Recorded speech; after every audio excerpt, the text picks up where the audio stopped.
by suspending all the water that comes in after we take all the artifacts, all the objects that we have that can obstruct or movement around the toilet. We're gonna close the water. We're gonna flush the toilet, and we're gonna detach the connection, the water connection, from the toilet itself. Okay.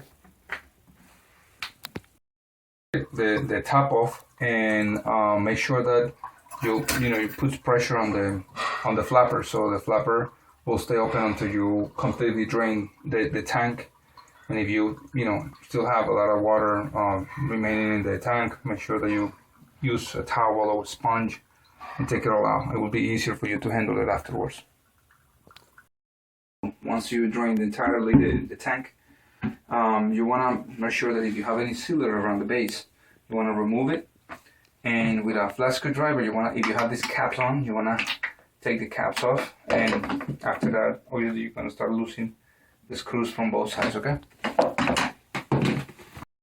All the fasteners out from the bottom. And here's a crucial thing: if you're removing the toilet, it's because probably it's too old already or it's malfunctioning, obviously. And back in the days, the models of the toilets had the tank attached with bolts to the base, to the ball itself, and so they tend to get rusted, and they're hard to take out. So you're gonna have to take the toilet in one piece out of the bathroom. Now, when you do that, you have water inside the bowl itself. Now, you can drain a lot of it, but there's still, because the mechanical way, the way the flow is in the toilet, you're gonna have some water there. So what I recommend you to do is, with somebody by yourself, if you have the strength enough, move the toilet into a shower or a tank, and just kind of tilt it a little bit. If you have a small pan that you can put on the floor large enough, you can do the same thing. So you can take as much water as possible. You don't make a mess on your carpets and your rugs or floors or everything. Okay. Pull it out, and there are two things that you want to do. The first one is to take the old wax ring out. It's messy, so normally what I do is I get a plastic bag or two of them, put my hand inside, and I start scraping all the wax. The wax is soft. It looks kind of, yellow, but that's the color. Now the other thing is the dirt and bacteria that is around it. Has a good chance for you to get some nice cleaner, nice brush, or whatever, and then clean it around. Okay.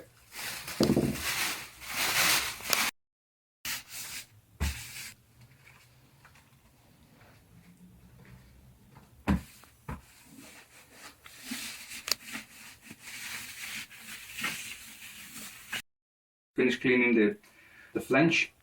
We have the chance of having a toilet bowl by itself, so I flipped it upside down, and I have an extra thick wax ring with a reinforcing a gasket, I will call it.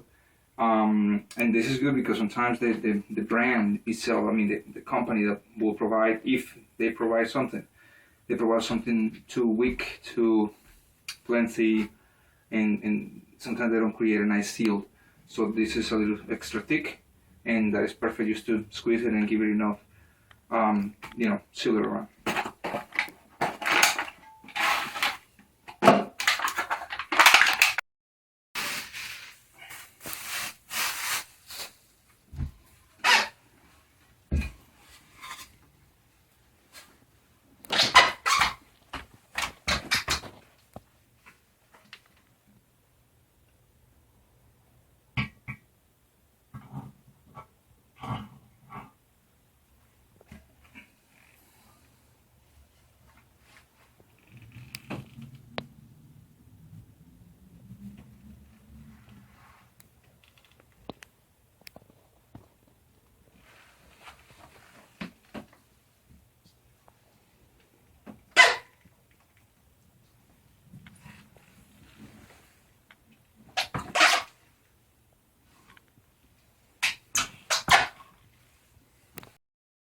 Okay, now I'm going to teach you a sequence. Once you set the toilet bowl in place, you're going to get a washer. That is the one that is going to cover the bolts with. You're going to get the plastic washer facing up, the lip facing up. Then you're going to get the regular washer, and then you're going to get your little nut. And then you're going to screw it on the other side as well.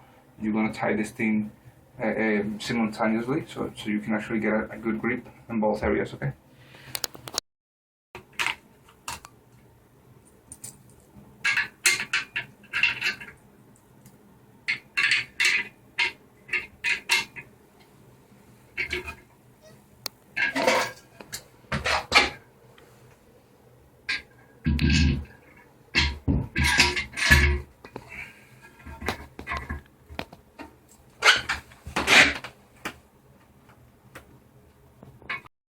Final part of the project.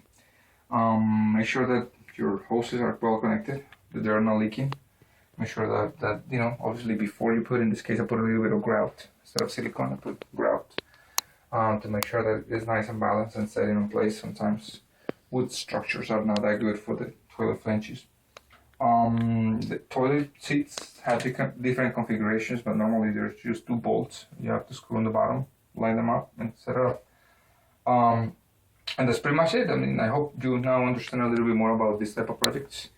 Thank you so much for watching the video, and I'll see you in the next video. Bye bye. Subscribe.